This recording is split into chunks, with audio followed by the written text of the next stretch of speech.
What's going on, everybody? Welcome to another episode of Titans Tube. And yeah, you might already notice this is not Caleb sitting across from me. I think we have an upgrade for this episode. No offense, Caleb. We have the Titans inside man, the main guy, the reporter, Jim Wyatt. Thank you, sir, for joining me. Yeah, glad to do it. Just give him some background. If you, for some reason, if you don't know who Jim Wyatt is, then shame on you, first of all, because if you want to know about the Titans, this is the guy to follow. But you're currently the senior writer and editor for TitansOnline.com. That's right. You make frequent contributions to Titans Radio, The Wake Up Zone, Midday 183 HL. You're all over those stations. Right. You also are on the OTP, the official Titans podcast. Yes, is that right? When they let me go, that's an Amy Wells and Mike Keith production, Yes. But when they asked me to do it, yeah, glad to be on that. It's been very popular. Awesome. Yeah, and that's something that's new that just started this year. Is that right? That's correct. Is there a schedule for those when they're released, or are they kind of here and there? It's usually every week, sometimes, late in the week, and there's been some great guests, on there. I know Steve Underwood's on the most recent one. Mike Vrabel's been on there. When we've covered different events, they'll do them from the Combine, pro days. So, Taylor Wine players will be on there. I think during the course of the fall, it'll be probably late in the week type deal each week. Yeah, awesome. And that's also on TitansOnline.com. And lastly, there's rumors that you are a soon-to-be frequent contributor to the YouTube channel Titans Tube. Can you confirm those rumors? Are those rumors correct? Yeah, whenever you need me, I'll be glad to. Well, okay. Glad to join in. Well, there we go. That was easy. Excellent. Well, thanks for joining us, Jim. Yeah, no, just kidding. Yeah. So yeah, also a big thing for you, Jim, is Twitter. You can follow Jim Wyatt, J Wyatt at J Wyatt Sports, right, on Twitter. And Instagram as well. I missed that one. Yeah, Instagram's the same, at J Wyatt Sports. Post my stories on Facebook. I'm not on there a lot, I don't spend a lot of time on Facebook, but when I post a story, I go to a link where I can share it on Facebook as well for people who use that outlet. So yeah, try to cover as many bases as possible to kind of get Titans news out there. And certainly the business has changed for me. I've covered the Titans for a long time. Back in the day, there was no such thing as Twitter and Instagram and Facebook, but now that's kind of how people consume their news. On Twitter, you've got 76.3 thousand followers, that's a big number, Jim. That's great. It's great. Are you good with that number, or do you need more? Followers? I'm good with that number. It seems to go up. I think that shows the interest people have in the Titans. I kind of got those numbers, along the course of my career at the Tennessean, and I was breaking news. I think that's how you generate a lot of Twitters, and now working for the team. And with all the Titans fans out there, not only across the state, but across the country, across the world, really, I found from doing mailbags that I do, I guess that's how that number grows. Yeah, and also during the season, you tweet like live updates throughout the game, which yeah. I kind of wanted to ask you about that. What is the process for you like on a Sunday? What are you doing over the course of a game? What's your job like? It's a busy day. Game day is exciting. I love game day.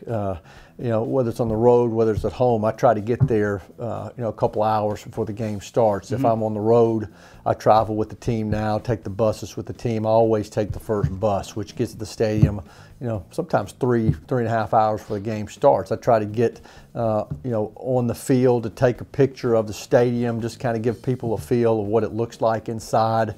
I just think I follow. I'm a huge Dodgers fan. Mm-hmm. I follow all the guys. I got my Titans here, and I got my Dodgers hat I always wear. But I follow the guys who write about the Dodgers, and anything I can get from them on their Twitter, it gives me great insight. And I feel like me, especially working for the team now, I try to give fans and readers and Twitter followers kind of a look at what my life is like. I'm fortunate enough to be able to do it. So I get to the stadium several hours early, tweet out pictures from the stadium. I give updates leading up to the game, who's kind of practicing, who's inactive during the course of the game. I always do a Periscope. We didn't talk about Periscope earlier with the social media, but I do Periscope every home and road game, where I kind of answer questions leading up to the game. Again, kind of show what's going on inside the stadiums, get closer to kickoff, and then once kickoff starts, I'm trying to write stories as the game goes on. You got to update them, especially again on the road. When the game ends, I've got to head to the locker room, do interviews, and then we're on a plane back. So I've got to be working on stories throughout the course of the game. But at the same time, I'm tweeting during the game, and try not to overdo it, because I know some people are never fails. I think some people enjoy the tweets during the game. Other people are like, hey, I'm watching. You don't need to tweet. But those are intended for people who can't watch, or for people who are on the go. You can't listen. So I try not to overdo it with the play-by-play, but I definitely try to keep updates. Definitely try to give insight. And then when the game ends, obviously you go down in the locker room for interviews, finish up the stories, and just try to crank out as much copy as possible. But it's about even though the game's only 3 hours long, my game day is probably 12 hours. Wow. It's easily 12 hours. That is incredible. For a 3-hour game, you're working for 12 hours round the clock. That's pretty incredible. Yeah, but just try to do as much as I can, and it's my favorite, certainly, day of the week. Oh, mine too, absolutely.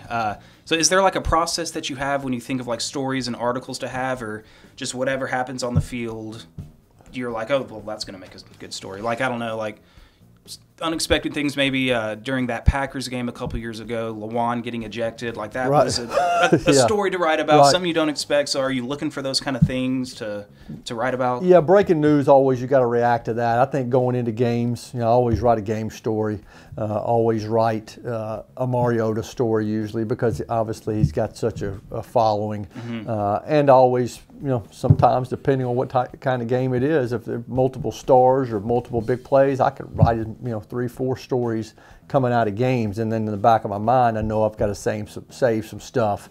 I do a 6-pack on Monday mornings, kind of 6 things that stood out. So I kind of hold some of the analysis on Sunday to go with it on Monday, and just try to flush out as much as I can from each game. Yeah, that's fantastic. Yeah, your 6-pack, is that like a 6-pack like Bud Light, or are we talking like soft drinks? Or I gotta know, because it really bothers me. Yeah, probably. I mean, I know the team. Bud Light's kind of one of the big contributors, I guess. So I guess I have to say Bud Light. Somebody actually asked me in my bell bag for this week. They do on Saturdays. Hey, let's forget about football. What's your favorite beer? And so that was an odd question. But 6-pack can be whatever you want to be. It can be a cold beer. It can be 6-pack of a soft drink, or Dr. Pepper. I choose Dr. Pepper for me. So okay, that's not bad. That's mine.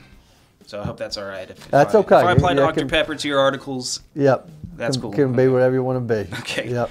Also, about kind of going along the lines of that, so you're working all throughout like the whole game, it sounds like. Like, do you ever, and you've been covering this team since '99, so you've never like gotten to sit back, relax, and enjoy a Titans game, have you? I have not. I've been to. I've always been working games, which I'm kind of used to it now, and I have to say I've got kids that are getting older now and growing up. My wife, I bought season tickets. I grew up in Nashville, proud of the city, and I was when this team first moved from Houston to Nashville, and I was working a job at the courthouse back then, and working at the newspaper at night. And I remember when the team moved to town and found out we were getting a stadium, and kind of to see the stadium come up, on the other side of Cumberland, it was a proud moment for me. And I didn't hesitate to buy PSLs, bought 2 of them with a group of about 12 people. And I was covering high school football, in the late 90s, and I got an opportunity. My boss came to me and said, hey, how'd you like to cover the Titans and the Predators? It was a huge step for me. I was covering the Clinic Bowl in December of 1998, and all of a sudden next year I'd be covering not only the Titans and an NFL team, but I'd be covering the Super Bowl at the end of that year. That's right. But I'd planned on going to games with my wife, planned on going to games maybe with kids as they grew up. Because I've been working, I can't sit in the stands. They use the tickets, and they've been going to these games forever. My dad, season ticket holder. My brother's a season ticket holder. I don't get to have fun on Sundays sitting in the stands drinking a cold one and cheering. But I love to work, and I can sit in the stands and watch. I'm a Vanderbilt fan also, so I go to my outlet for football games. Sitting in the stands is going to Vandy games. It's something I've done since I was a little kid. So I cheer for Vandy games. I was at Dodger Stadium a couple of weeks ago. I can be a fan at baseball games, but NFL Sundays I'm working it, and lucky that I'm able to do it, because it's been a great experience for me to be able to cover all these games. I've been to every game that the Titans have played, preseason and regular season, with the exception of one. There was a game against the Titans against the Ravens in Baltimore in 1999 season because I was on a hockey trip. I was covering the Preds at that time. But other than that, I mean, that was the first year that you were doing it. So like, yep. You've had this long stretch where you have not missed a game. Yeah. So and that was and that I don't think it was ever meant to be that way. But I started off and they said, hey, cover the Titans. Start going to these preseason games. I went to the preseason games. Ended up going to all these games, and then things just kind of developed where it was my beat. I worked with Jeff Legwold and Paul Kuharski early on in my days at the Tennessean, and they kind of showed me the ropes, and then I kind of took over the beat as the full-time beat guy in 2001, and hadn't missed a game, and I don't ever want to miss a game. Yeah, I do everything I can to keep that streak going. Hopefully, knock on wood, nothing will come up that'll keep me from being there. Yeah, that's incredible, because I mean, I feel like you do, even though you work for the team, but you certainly have a rooting interest. You're definitely like, you want the Titans to do well. You want the Titans to win. So like, for instance, in this last playoff game versus Kansas City, and the excitement with that, and Mariota hits Decker for a touchdown, like, do you maintain some professionalism, or are you like looking to high five people, tears streaming down your face of joy? Like, how do you show like that excited emotion, or are you just like, all right, that was amazing? Yeah, I have to say that all my years being in the newspaper business kind of taught me that it's work. I mean, I'm there to work.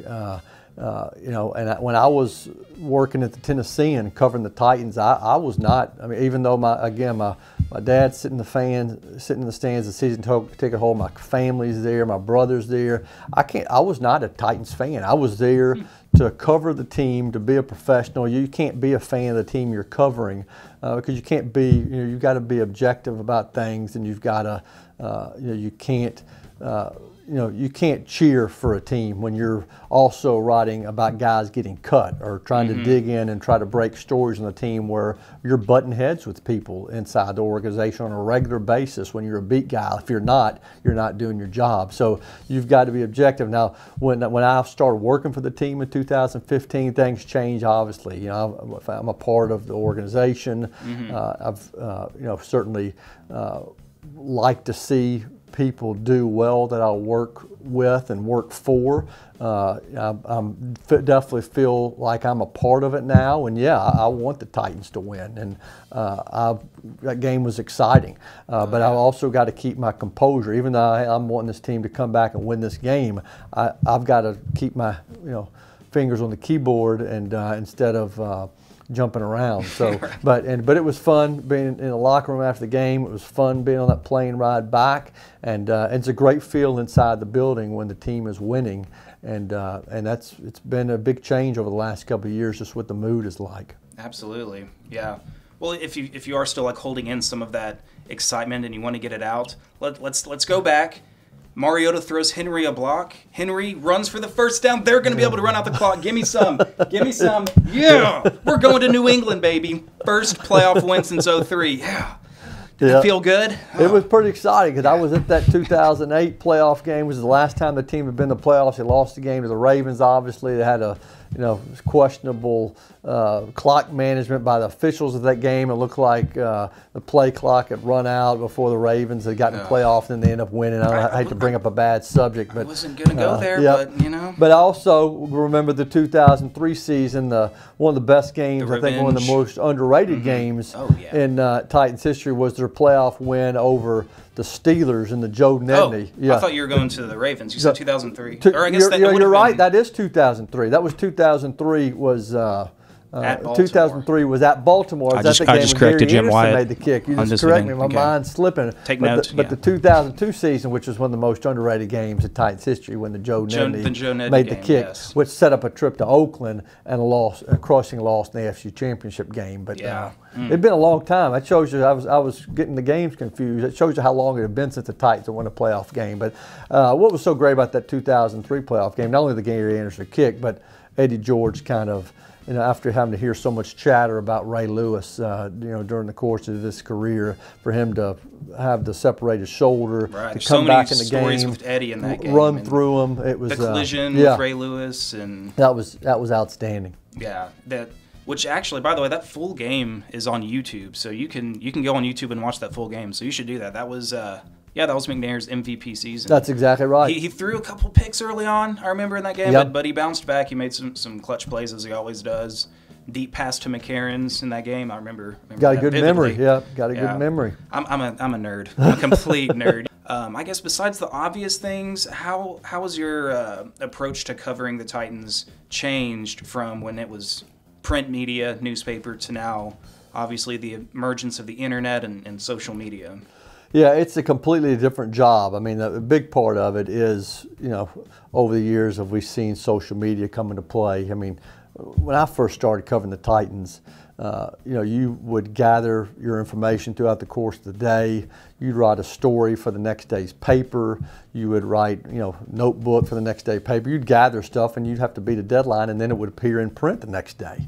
Mm-hmm. Then things started to change, and the internet came along, and you started to crank out stories, during the course of the day. You kind of had to feed the beast, as they would call it. You got to always just kind of be posting stories online.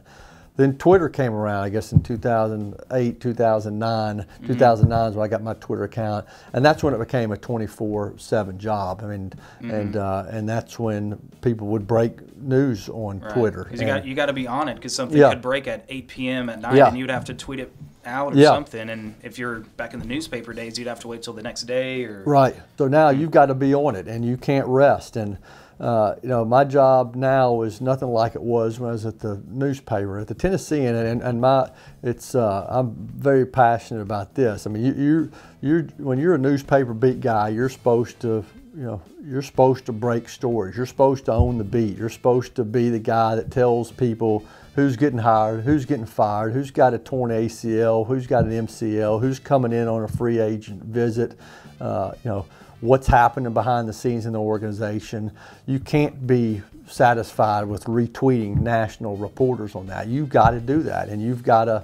And with me, I was consumed by that. I didn't want to embarrass myself. I didn't want to embarrass the newspaper. I'd sleep with the phone next to me in bed. I'd make calls throughout the day. I don't care if it was people in the organization, agents, players. I can't even give away all the secrets that I used to do to try to get a hold of people, but because I didn't want to get beat on stories, and when I did get beat on big stories, I was embarrassed, and you have to fight back. If you lose a story on who's somebody signing with the Titans, you better be at the airport waiting to talk to that guy to be the first one to get him on the record. You got to get an agent and find out what he's making. So that was all part of my job then. If a guy gets arrested, you got to start calling the police stations around to find out what he did. A guy like Pac-Man Jones was around. That's a full-time job. See, yeah. So you're stealing my jokes. Yeah.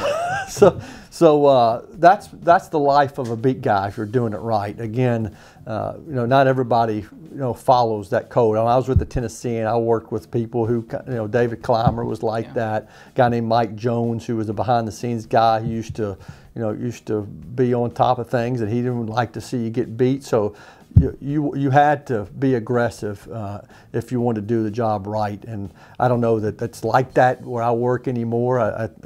That's a whole different story. But that's the way you have to be as a beat guy. Working for the team now, you don't worry about arrest. I mean, you don't worry about calling agents, and I get news. When working with people in the organization, when they want something out there, I put it out there. I'm looking for more feature stories. I'm doing analysis. I'm still trying to produce as much copy as I possibly can, and I still sleep with the phone next to me in case something happens, because we want to be on top of it on Titans Online and put the news out there. But it's not the constant trying to reach agents, trying to figure out what's happening behind the scenes, what's going on inside the building, because they're not telling you, because you're inside the building. And so you just got to approach the job differently. But my objective is still to produce as much copy and content as I possibly can, keep Titans fans, keep their thirst and hunger for news, keep it fed, and try to put them where I am so they can kind of see what it's like being around the team on a daily basis. Yeah. Whew. It almost sounds like it's more work now with it's a lot of work, but it's a different media. It is a lot of work now. It's more work now than it used to be. You know, when I first got in the business, but it's a different kind of work and a different kind of stress now than I'm with the team compared to a couple of years ago when I was with at the paper. So it kind of almost sounds like your job changed more with the transition from being at the Tennessean to Titans Online, as opposed to the whole platform of print media, as opposed to social media. Yeah, I think all that one was a transition that took place over a long period of time. That whether it went to internet, went to social media, went to where Twitter was a thing 24/7. This one was quicker for me because hey, one day I'm working for the paper in summer of 2015, and boom, a couple of weeks later I'm working at the Titans, and I'm kind of learning the new rules and a new way to approach things. And it was an adjustment at first, but I kind of comfortable with it now. Yeah, well, that's awesome. You do a fantastic job, so keep appreciate doing it. what you're doing. I appreciate it. I'm lucky to be in the position I'm in. Absolutely. We can start talking about the Titans now. It's not all about you, Jim. That's all we've been talking about. I'm kidding. So obviously we get this playoff win against Kansas City, but before I get to that, I want to talk about the player that had a lot to do with us getting there, and unfortunately we heard about his retirement, running back Demarco Murray. First of all, were you surprised to hear that he retired as opposed to signing with another team, or was this something you felt like he might lean towards? Well, I kind of thought as the way things went this offseason, I suspected that might be the case. I mean, he gets released by the Titans, and then he had a couple of opportunities to go places, to work out, and I think he probably had a couple of opportunities to sign contracts and didn't get the sense that he got anything what he was looking for. I think teams were signing guys to one-year deals at that time. I think Demarco was wanting a longer-term commitment. And as the offseason went on and you started to see some of these spots fill up, I know we did a podcast with Adam Schefter recently, and he talked about 4 or 5 teams that were interested in him. And then I was surprised a week later he announces his retirement. So I guess the way how quickly it happened in the last couple of weeks surprised me. But I guess overall, not totally surprised. I'll say this. I mean, I've been around a lot of guys over the years, and he was during a time when this team was close to rock bottom. During those years of 3-13, 2-14, things were bad. He's one of the guys that helped kind of come in and change the culture around the team. I mean, he was a hard-working guy. His first year with the team, I remember him in practices. He'd get on guys if they made a mistake. He'd even get on the receivers and say, "Hey, this is the way Dez did it in Dallas." He got upset if he thought guys were goofing around in the locker room. That professionalism to the team, that professional attitude. He did, and he played through injuries. And he knew he could have fun. I mean, on the team flights back from wins, he was the DJ on the plane. He had his boom box there, and his music selection was funny. He mixed in a little country in there. In addition to some of the more popular hits of today. But he was a fun guy to be around. But he knew when it was time to work. I used to look out my window and see him sprinting, running sprints out there in the middle of summer when there weren't a lot of people around. I took a little bit of issue. A guy on Twitter last week that after he retired that said that Derrick Henry ran Demarco's career into the grave. That's not a fair statement, and it's a false statement because Demarco Murray, he had a contract where he wasn't going to be back next year. He was supposed to make $6.5 million. He had injuries last year. He had several injuries he played through. That's what kind of led him toward the end in Tennessee. It wasn't Derrick Henry is the future, obviously, along with Deion Lewis. But to say that Derrick Henry ran him out of town is just not true. I mean, some other things factored into that. A big part of it was Demarco just dealing with so many injuries that his time finally ran out here. Right. You already answered the next question I had, was summarize his importance to the rebuild of the team, and I think he jump started it. He kind of fast forwarded it. I think he put us, in my opinion, he kind of put us ahead of schedule in the rebuild than if we hadn't have acquired him. Yeah, there's no question about that. And it was it's a smart move to get him. John Robinson worked a great deal to get him. Pretty much got him for swapping, a couple of picks. It was incredible. And then he had a contract laid out where they would get a couple of years out of him, and then forced him to make a decision heading into year 3. A lot of people question, what the heck is John Robinson taking Derrick Henry in the draft year after getting him? Well, this is part of the plan, and it kind of worked out, perfectly for the Titans and John Robinson.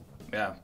And last thing on Demarco Murray, give me your favorite Demarco Murray moment, either on or off the field. I think probably, I kind of mentioned him cutting up and being the DJ on the plane. I think in one of the biggest wins around here in the last couple of years was the win against the Packers when they came in here with so many Packers fans, and Demarco Murray, I think he took a handoff and went the distance on the first play of the game. I think that stands out as a tone-setting moment, for that game, and it's part of the time when the Titans reclaimed Nissan Stadium as a true home field advantage. And it went on to throw a touchdown to Delaney Walker in that game too. So yeah, he that was great, doing it all. Great day.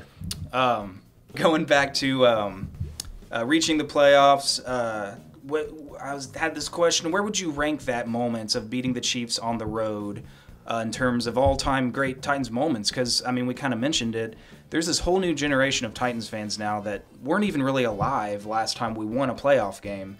Back in 2003, there's 14, 15-year-old kids that weren't even alive whenever last time they saw the Titans win. So that Kansas City win has probably huge importance and value to those type of fans. It's huge. And I think I did. I want to say after that week after, I maybe did a top 5 moments in Titans history, and I think that was on the list. I know that was on the list. I'm trying to think of some of the other ones were on there. I know that Steelers game I'm bringing back up in 2002 season was spectacular. Obviously during the playoff run in the Super Bowl season. Music City Miracle, the title game versus the Jags. Yep. Winning Indy when Eddie kind of broke away there. That was huge. And there have been some big moments along the way in playoff wins. But, that was huge. Because, down by a significant margin on the road, a tough place to play, and just the resiliency the team showed coming back to win that game. I think that is one of the best playoff comebacks, road comebacks in history. And and I think that's the kind of win. A lot of guys left from that team that are on this year's team. It kind of shows you expectations moving forward. Shows you know how to win. Obviously, the next week against the Patriots didn't go so well, so work still to be done. But that was no question, a big moment. If the Titans continue on this trend, you can kind of elevate that game looking back. That was the moment when there was like a turning point, and the Titans, going on runs and making the playoffs. And I think so too. And piggybacking off of the win against Jacksonville at the end of the season. Last year was on the verge of really climbing and then falling completely off the cliff because it was a bad West Coast trip.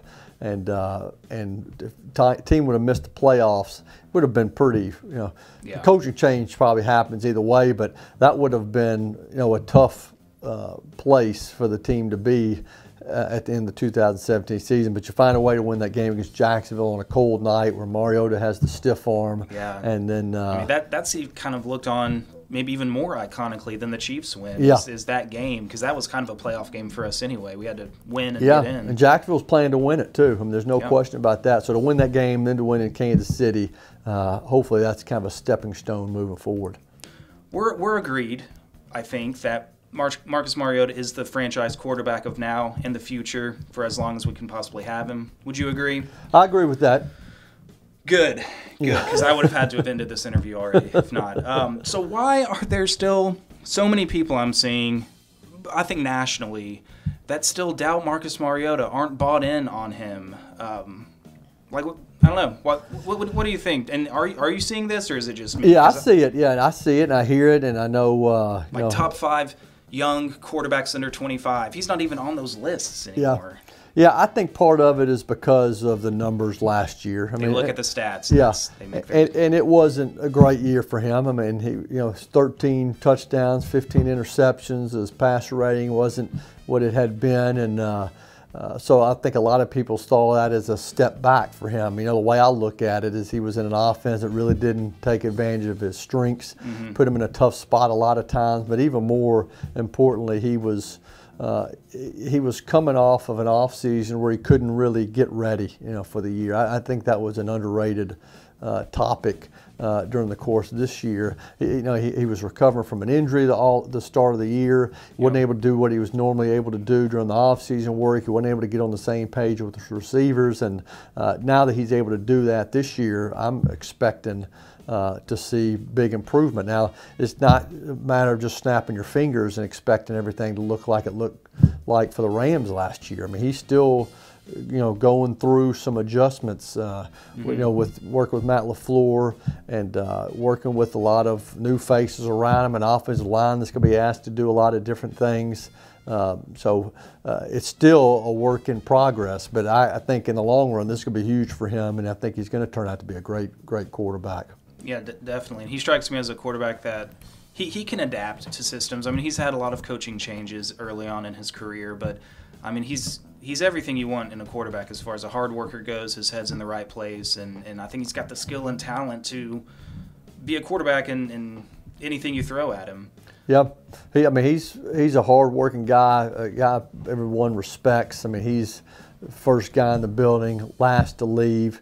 I think he's shown even more leadership as he's gotten older, and he's not afraid to kind of say something to a guy if it's not done right. He organized workouts in California this offseason. They worked out again here in Nashville. I mean, guys respect him and what he's all about, and that's a big part of it too. That's the way it was with Steve McNair. Oh yeah, for sure. Yeah, I mean, it just drives me crazy seeing some of these comments and people with these opinions. I mean, this quarterback has outgunned Aaron Rodgers, Drew Brees in New Orleans, Russell Wilson. He's gone into Arrowhead, led a comeback victory by passing, throwing, catching, blocking. He threw 4 touchdowns in his first half of the first game ever. Like, ran for an 87-yard touchdown in a game. Like, what? How do you not? What are you guys looking at? 13 touchdowns, 15 interceptions. Yeah, he's a bust. He's not going to work out. He's done so much. He's accomplished so much already. It just amazes me how often overlooked he is on the national landscape.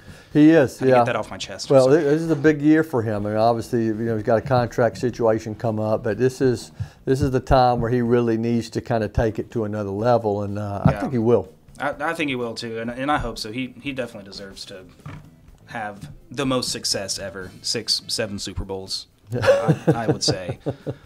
So let's move on here real quick.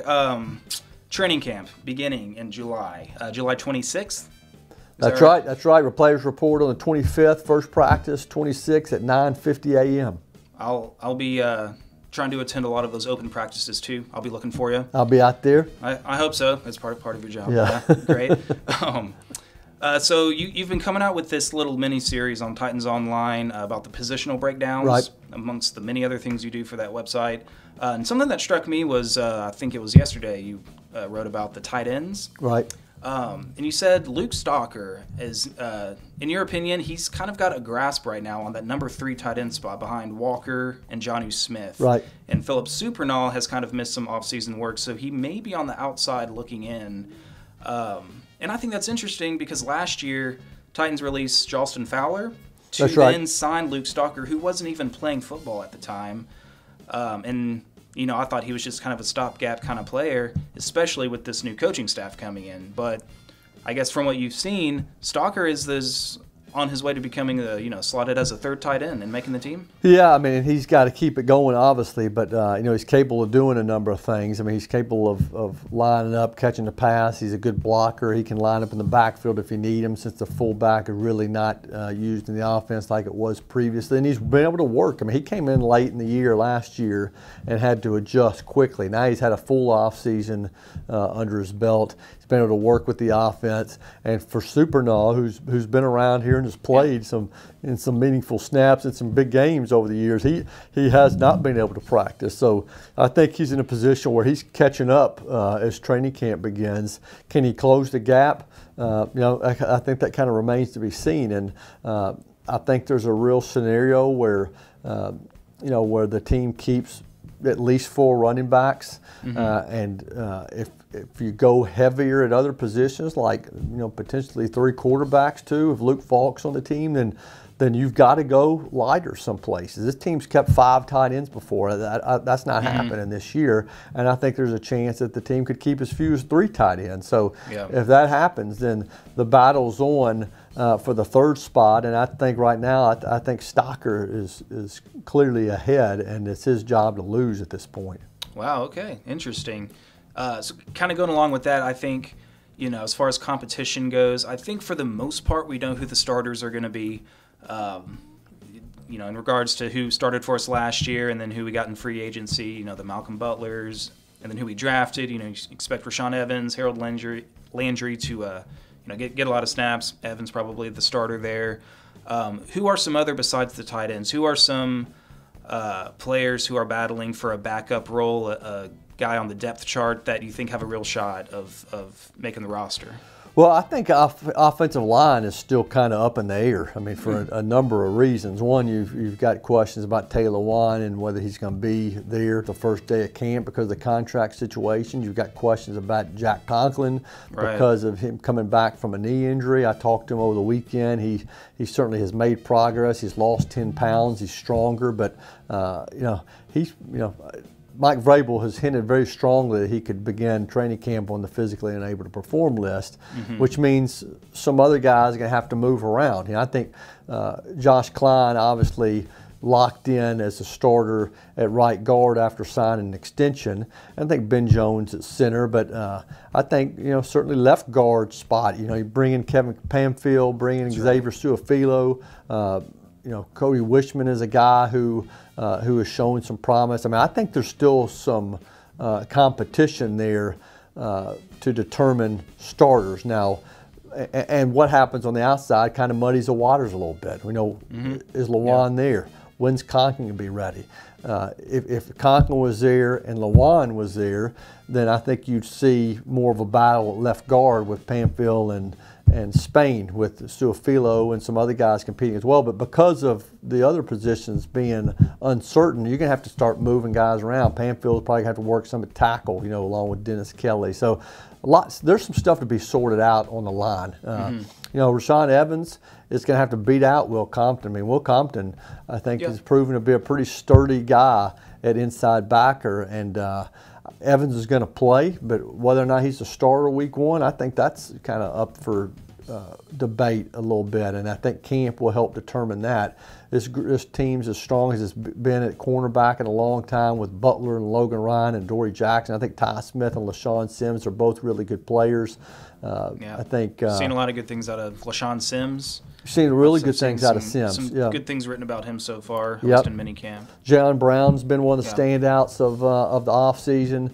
I think this team has 4 receivers that are going to make it, and that's Matthews, Davis, Taylor, and Sharp. But there's a question at number 5, whether it's Campanero. He was great during the early part of the offseason, but got hurt and was a spectator after that. Darius Jennings was good. A guy named Jordan Vesey is going to impress some people when they see him, an undrafted free agent out of Cal. Deontay Burnett from USC, Devin Ross from Colorado. There's some other guys that are in another group that are all battling for 5th, possible 6 wide receiver spots. I think that's a position that has to be sorted out as well. And I touched on running backs a little bit, but behind certainly Lewis and Henry, I think David Fluellen favorite to be the 3rd, but then Akram Wadley has got a chance to he's got a chance to be the 4th running back if the team keeps 4. So some things to be sorted out, and special teams are going to play a big role in it as well. Right. About Rashaan Evans, there's been quite a few early round Alabama linebackers that have been picked over the past 5-10 years. Some of them have worked out, but surprisingly, there's a good amount that have not. There's Rolando McClain, who never panned out in the long term. Courtney Upshaw, still in the league, but Baltimore didn't re-sign him after drafting him. Perhaps he's not living up to expectations, but of course there's good ones. You got your Dante Hightower, C.J. Mosley, looking really good right now. What gives you confidence that Rashaan Evans can be one of the Alabama linebackers who's more of the Hightower-Mosley breed, as opposed to being one that doesn't live up to expectations? Yeah, I mean, I can't speak to maybe why those other guys didn't pan out like everybody thought. I've spent a little bit of time around Hightower. I know he's from the Middle Tennessee area, and I kind of know his background a little bit. I do know Evans from being around him some, starting with the first night of the draft. When they team draft him, spend a little time after that, and just kind of watching him in practices, watching how he carries himself, off the field. He's a very mature guy, and he's a hard-working guy. He's a great athlete. Football means a lot to him. He comes from a really good family and a really good background, playing under Nick Saban. I think he's going to be good just because I think he knows what it takes, and he's going to work for it. He's around good players, veteran players that are going to help him. Derek Morgan, Brian Rackwell, they play different. They play on the outside, obviously. Woodyard is a fantastic leader. But Woodyard's a good. All those guys can help shape him, and he's going to have to fight for it because Compton has played, in this league for a while, started a lot of games, been productive. He's going to push Evans right out of the gate. So I think in time he's going to develop, be a really, really good player. Our other rookie defensive front seven guy, well, I almost said defensive player, but we also had Dane Cruikshank who plays defense. But I'm going to talk about Harold Landry. Quick question: if he breaks Javon Curse's rookie sack record, are we making another Super Bowl run? If he does that, certainly it will help the cause, no question. He could be hard pressed to do that because Curse's rookie year in '99 was special. He was a phenomenal talent. Thing about him is you just plugged him in. I think he was opposite Kenny Holmes back then, and you just turned those guys loose from the get-go, and he was disruptive. Even though he was undersized, he was disruptive. The thing about Landry is, you got Morgan, you got Arakpo, he's going to play. There's no question about that. But he won't be on the field every snap like Curse was. Yeah. So if he's able to do that on fewer snaps, that's going to be very impressive. But he's going to make an impact. There's no doubt. I mean, and he's a little thicker. I mean, I saw some tape of him, obviously, from his days at Boston College. But being around him, he's a little thicker up, his upper body than I thought he was. He's got some strength. He's got some explosiveness. He's another hard-working kid. It means a lot to him. I think he's motivated because of some questions about him coming into the draft. So he's going to be a good player. How much of an impact he makes early, I'm kind of anxious to see myself. Yeah, I mean, because that's kind of what I'm wondering. Like, what should we expect from him? Like, we drafted him high, but he is playing behind Morgan and Arakpo. But he's a great player. I would like to have him on the field as much as possible. But, I mean, that's now a position where we have some pretty good depth now with Harold Landry. But, well, you said it. I'm anxious to see what kind of impact he has. And pads will tell the story. I mean, it's that's where you kind of tell a big difference. I mean, I'll never forget when Curse first put the pads on. He's working, against these experienced tackles back then, and he had to fight through different things to be as effective as he was. Landry's it's gonna be an adjustment for him, especially if Lawan's back in camp. He's going head to head against him, a guy who studies everything, and it's tough to get by, but that'll only make him better. Right. Yeah. Well, we'll see. He'll probably see a lot of preseason action. I would think. I would think so. Play a lot. The Titans this year kind of in a unique situation in that, have you ever seen this before where a playoff winning team goes into the next season with a rookie head coach and a rookie offensive coordinator? And kind of with that, are you worried that Titans fans may have some unfair expectations for the team, thinking like, oh, this is the change that we needed. We're definitely, winning the division. We're going to get a home playoff game. We're going to make a playoff run. Do you think that's a little unfair because there are new schemes being added at the same time? Yeah. I mean, I definitely think people need to. I mean, I think the expectations are high, around the team and the building. But I think everybody understands that it's not as easy as just rolling the ball back out there and you pick up where you left off last season. It is, as you mentioned, a completely different team with Mike Vrabel as head coach and Matt LaFleur as offensive coordinator, Dean Pease as defensive coordinator, and pretty much a mostly new staff underneath them. You've got new players that you've got to get up to speed. And not only that, the division is so much better than it was a couple of years ago. It wasn't long ago the AFC South was the laughing stock of the league. Now you've got the Jaguars, who should have beat the Patriots last year in the playoffs and should have gone to the Super Bowl. They let that game get away from them in the fourth quarter. You've got Houston with Deshaun Watson coming back. I don't have to remind you. You probably don't want me to remind you of what happened down there last year. That got out of hand. So you see what they can be when Watson's going, and then Andrew Luck's coming back for the Colts. So it's a hard division. So all those division games are going to be tough to deal with. You got the Patriots coming in here. You got the Eagles coming in here. You've got a London game that's different on the schedule. You've got to get Monday night game in Dallas. I mean, it's a tough road to hoe, and Titans have got to play well, and I think the team really needs to go off to a good start to kind of build confidence and to take some pressure off early. Yeah, definitely. And you're kind of running the show for me now, because I was going to say, what AFC South team do you think presents the biggest challenge for the Titans to win the division? Do you think? Are you going to say all of them because they all could, or are you going to pick out one team? I think it's hard. It's hard because you just had such a small sample with Watson in the lineup at Houston. If he's healthy and able to do what he did last year in some of those games. I mean, that game he played in Seattle and the game against the Titans.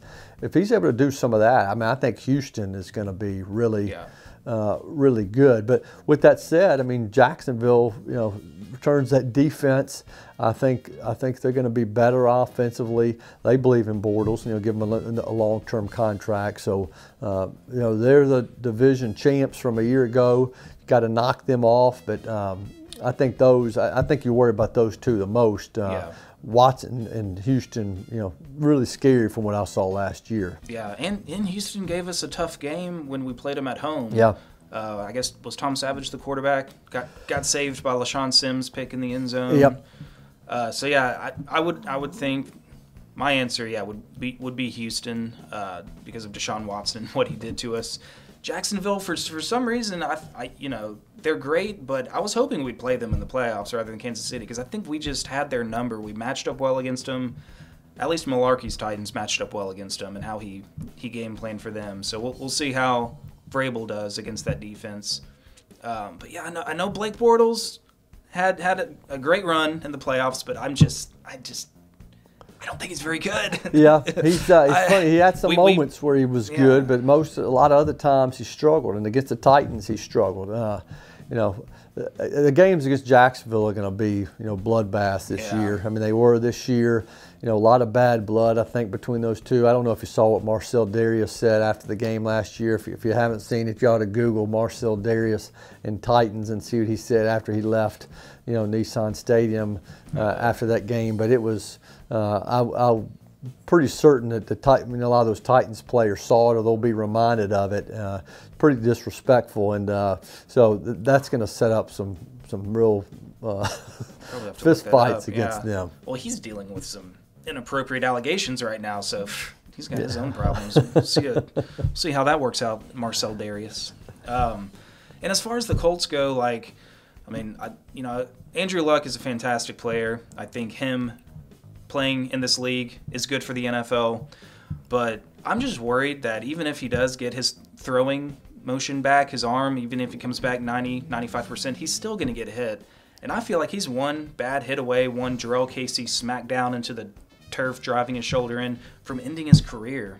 Yeah, it's kind of, I like Andrew Luck. I think he's a classy guy. He's been a real thorn in the side for the Titans over the years. I hate him on the field, but I think, he's great for the league, and I wish he was not playing in the AFC South. But it's concerning, to see how long it's taken him to come back, and the fact that he's still, not throwing a regular-sized football around and practicing, so long after having, that shoulder worked on. So it's hard to know what to expect from him, and whether when he does come back, whether he has setbacks and deals with soreness.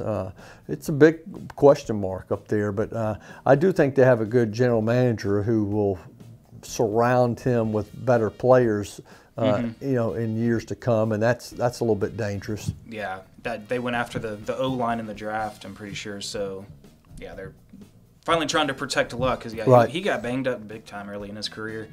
I'm on my final card here, and it's a would you rather question. Okay. Would you rather, Jim, and be careful how you answer this, the Titans to win the Super Bowl or for the Vanderbilt Commodores to win the national championship? You can only have one. Oh man, that puts me in a really tough spot. I've got to say the Titans because I work for the team, and if I say otherwise, it wouldn't look good. Yeah, but would definitely not come back on this show anymore. So, but I will say this: you got a baseball national championship. Okay, you should be happy with that. But I've been going to Vandy games with my dad since I was 6-7 years old, and so that means a lot to me as well. Yeah. So I hope Vandy does well. So maybe if the Titans, win the Super Bowl and Vandy maybe wins the SEC, gets to the national championship, and then wins it the following year. That'd be a good trade-off. That'd be a fantastic couple of years. Well, also I found this out. Didn't you go to the University of Tennessee? I did. Okay, so what are you doing? What's with the anchor down? And does UT know about this? Have they tried to revoke your degree? Yeah, they knew. It's funny. I grew up in a Vandy household. My dad went to Vanderbilt Law School, had me going to games out there, like I said, from 6-7 years old. I've got Vandy in my blood. And when I went to Father Ryan High School in town, I'm a Nashville guy.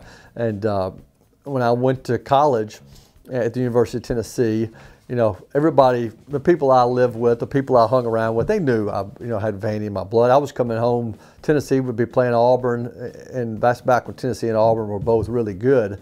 And I'd be coming home to watch Vandy play Tulane, or Tennessee be playing Alabama. I'd be coming home to watch Vandy play Ole Miss. So people knew that and just gave me so much grief about how bad Vandy is. And Vanderbilt, has had some lean years over time. So I think hearing that so much, I dug in even more as a Vanderbilt fan, and just never really, I'm just a loyal sports fan. I've had the same teams since I was 6-7 years old. I don't pick teams because of players or, some teams bounce around.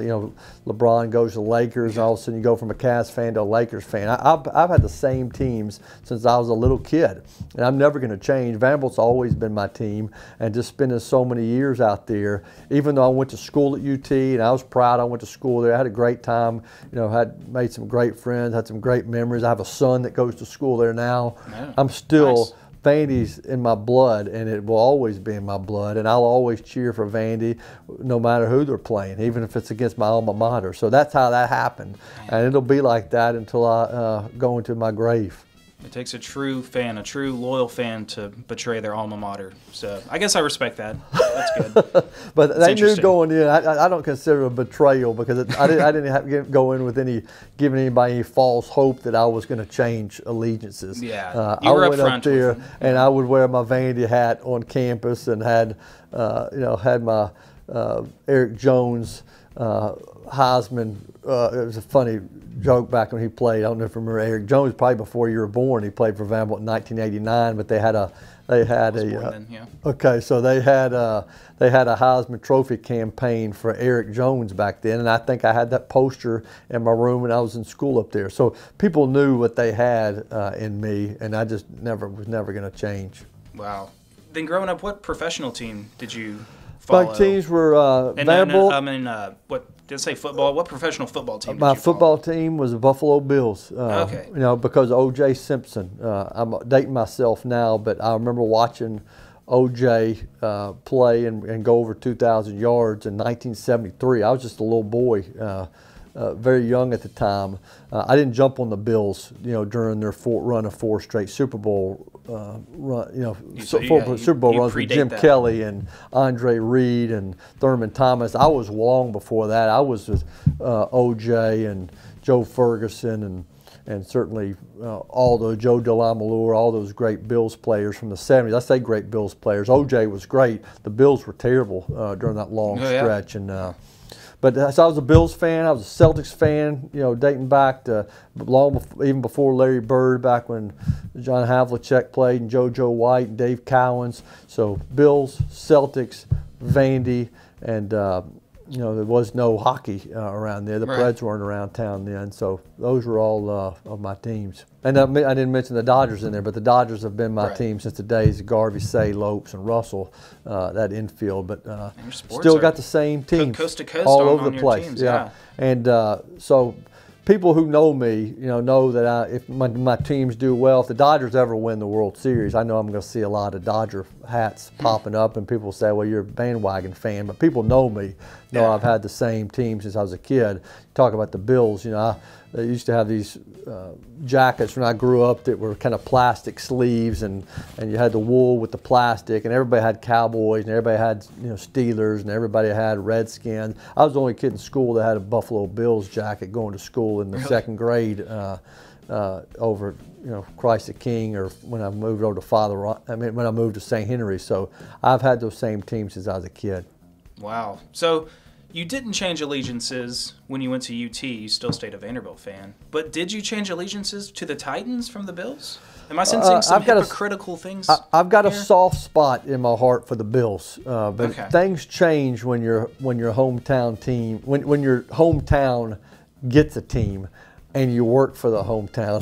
That has a lot to do with it, I bet. That kind of trumps everything. So what was the Music City Miracle like? It was very odd. Like, yay! This is good. Oh man, this stinks. I had family members. Again, I was a Bills fan my whole life, and then all of a sudden I go from covering high schools to covering the NFL team the next year. I had Bills in my blood back then. My dad was calling me. My dad called me after that game. My brother called me. All my friends called me, what about this game? And it hurt a little bit being a Bills fan your whole life. They were terrible for so many years. They finally get to the playoffs. I appreciate it for the city. When you're around people, you want them to do well, but it stung as a lifelong Bills fan. But I've mellowed in time with that. I'm still cheering for the Bills when they're not when the Titans aren't playing, and I can't say that I want them to win a Super Bowl, because that would mean the Titans aren't getting there. But if the Bills should ever get there, I'll be for them if the Titans aren't in the game. I would have been a much bigger Bills fan if they had beaten the Jags in the playoffs last year. Yeah, I was definitely pulling for them in that game. They let me down. Yes. Yeah. Well, interesting. I didn't know that you had a connection to the Bills, or a fandom there. But I had a fandom. Yep. I thought of another question that just came to me. What Titans player, past or present, because you've talked to all the Titans players since '99, which player do you think you vibed with the best? Who would you be like, yeah, I'll go hang out with that guy? They've had so many good guys. I think somebody that I've continued to have a good relationship with long after they played is Eddie George. He's such a classy guy, and I've got a photo in my office from me walking off the field with him. It was probably back in '99 that was taken by Mike Strasinger, a photographer in town that just happened to get us. We were kind of talking about, I still remember the topic, I'm not going to bring it up now, but we were talking about something going off the field. He shot a picture, and I thought, that's cool. I got it framed, and then, of course, Eddie has his tremendous career with the Titans. He's gone on to be so successful in so many other things, but I see him around. He's got a son that plays at Vanderbilt, and so he sits a couple rows in front of me at Vanderbilt games. I always see him there. Anytime I've ever needed something, or sometimes when he wants to inquire about something with the team, he's a guy that I have a good relationship with. And there've been so many guys over the years. It's funny when these reunions. When they have these reunions every year and these players come back, and I'm seeing guys that I've covered, hard to believe, almost 20 years ago, but it'd be hard for me to name one, because I have so many guys I have fond memories of. We did Eddie George. That was but Eddie George would have to be the one that certainly I feel a close connection to, but I'm sure I'm not the only one. He just has that way about him that he's easy to like and easy to root for, and just an overall great guy. Yeah, good answer. Well, that's all I got for you. Once again, Twitter at Jim Wyatt Sports. At J Wyatt Sports. Yep. Yeah. I'm in the wrong. I'm in the wrong. Instagram at J Wyatt Sports is there as well. I'm in the wrong business. I can't do it. Also, obviously, TitansOnline.com. You're all over there. Also, 104.5 The Zone. Odds are you're probably going to catch a segment with Jim Wyatt. And also the OTP podcast. Well, TitansOnline.com. I mentioned that. So, yeah, you can find all that there. And that OTP, I know I'm going to give a shout out to a couple of people I work with, but obviously Mike Keith and Amy Wells that run that OTP and do so much good work for the site. I work with a couple of people at Titans Online who don't get a lot of credit, but Gary Glenn, Jeff Harding are a couple of guys that I work with in the digital department who do a great job that kind of keep that site going. And then Ashley Farrell is a talented videographer who you're seeing a lot of these behind the flame pieces online. She's doing a lot of work for that along with the video department. So there's so many people that are working with the website. A lot of times, people see my mug on there because I got questions, but they're Ask Jim, where people can send questions each week. But there's a lot of other people who are doing a lot of work behind the scenes that kind of make that go. So it's a good team I'm fortunate to be working with in the digital department, but also fortunate to be working with my hometown team. Guy grew up in Nashville working with the Titans. I feel fortunate to be there, and I appreciate people that follow me on Twitter. And I remember meeting you at the airport coming back from my California trip after seeing the Dodgers there. So I'm glad we could connect and do this podcast. Yeah, super nice of you. Yeah. I got nervous to approach you and ask you about this, and it turned out like you ended up being the nicest guy I've ever met. So it was super easy for me. Well, I was wondering. Sometimes I'll come home from trips, and I think you're maybe picking up somebody that night at the airport. So a lot of times I'll come off the plane, and I was with my daughter, and you said Jim Wyatt. And I thought maybe I got a way home here, but we were able to connect there. I had to get somebody else. Yeah, sorry. Well, that's fantastic. So I guess same time tomorrow. That's right. Yep, same time, same place. Yeah, got him. All right. Well, I guess we can just wrap it up. Do you have anything coming out with the next couple weeks?